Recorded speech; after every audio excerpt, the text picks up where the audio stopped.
اس کے لیے تو پھر معیار ہو گیا ہے کتاب و سنت. اس کسوٹی پر ہر چیز کو پڑھیے. اگر اس کے خلاف کوئی بات ذہن میں آ رہی ہے تو اسے وسوسہ شیطانی سمجھیے، لاہور پڑھیے، اس کو جھٹک دیجیے، اسے زبان پر بھی نہ لائیے. اس لیے کہ جب تک وسوسے کو آپ زبان پر لا کر بیان نہیں کرتے کوئی گرفت نہیں ہے. اس لیے کہ شیطان کو یہ اختیار اللہ نے دے رکھا ہے.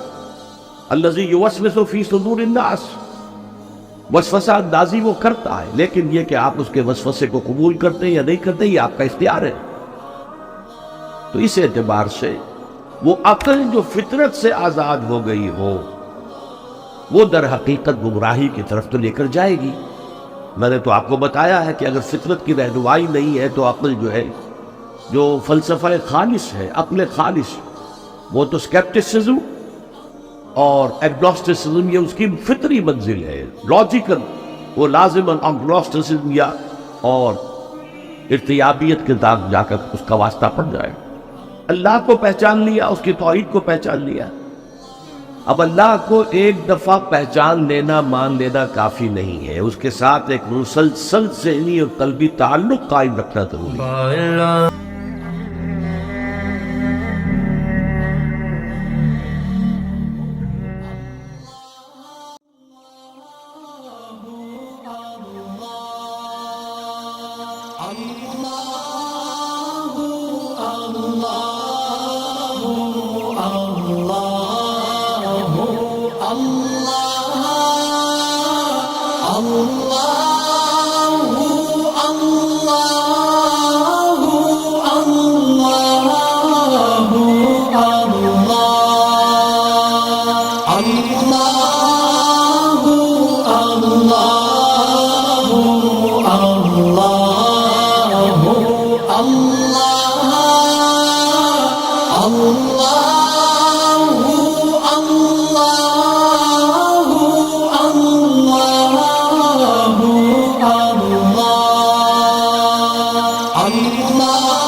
Allah